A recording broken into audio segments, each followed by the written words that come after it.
بسم اللہ الرحمن الرحیم الحمدللہ رب العالمین والعاقبۃ للمتقین والصلاۃ والسلام علی اشرف الانبیاء والمرسلین اللہم صلی علی محمد وعلی آل محمد وبارک وسلم وصلی علیہ وقال اللہ تعالی فی القرآن المجید وانزلنا من السماء ماء طہورا۔ اللہ رب العالمین قرآن پاک میں ارشاد فرماتے ہیں، اور ہم نے آسمان سے پاک کرنے والا پانی اتارا ہے۔ تو آج ہم سیکھیں گے کہ کن چیزوں سے طہارت حاصل ہوتی ہے۔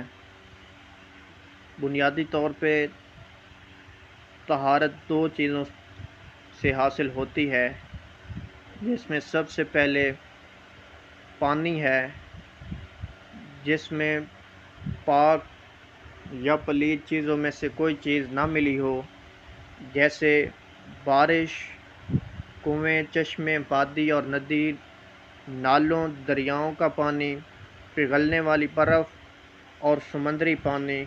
قرآن پاک میں ہے وَأَنزَلْنَا مِنَ السَّمَاءِ مَاءً طَهُورًا، اور ہم نے آسمان سے پاک کرنے والا پانی اتارا ہے۔ رسول اللہ صلی اللہ علیہ وآلہ وسلم نے فرمایا، ان الماء طاہر الا ان تغیر ریحہ او طعمہ او لونہ بنجاست تحدثوا فیہا۔ نبی علیہ السلام نے فرمایا، بے شک پانی پاک کرنے والا ہے، الا یہ کہ اس کی بو، ذائقہ، رنگ، پلید چیز اس میں گرنے سے بدل جائے۔ دوسرے نمبر پہ جو چیز پاک کرتی ہے وہ ہے پاک زمین، جس میں ریت، مٹی، پتھر اور شور سب ہی داخل ہیں۔ رسول اللہ صلی اللہ علیہ وسلم نے فرمایا، جعلت لی الارض مسجدا وطہورا، زمین میرے لیے سجدہ گاہ اور پاک کرنے والی بنائی گئی ہے، البتہ یہ اس وقت وضو کے قائم مقام ہوگی جب پانی میسر نہ ہو یا اس کے استعمال سے بیماری یا کوئی اور چیز مانع ہو۔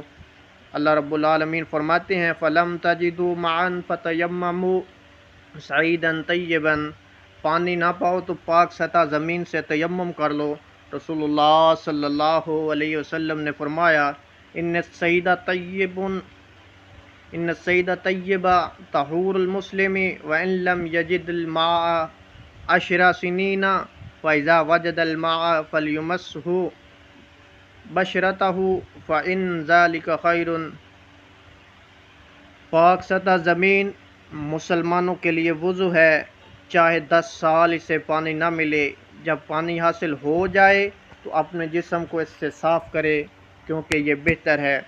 نیز عمرو بن عاص رضی اللہ تعالیٰ شخص ٹھنڈی رات میں جنبی ہو گیا اور نہانے کی صورت میں انہیں جان جانے کا اندیشہ ہوا تو تیمم کر لیا۔ رسول اللہ صلی اللہ علیہ وسلم نے اسے درست قرار دیا۔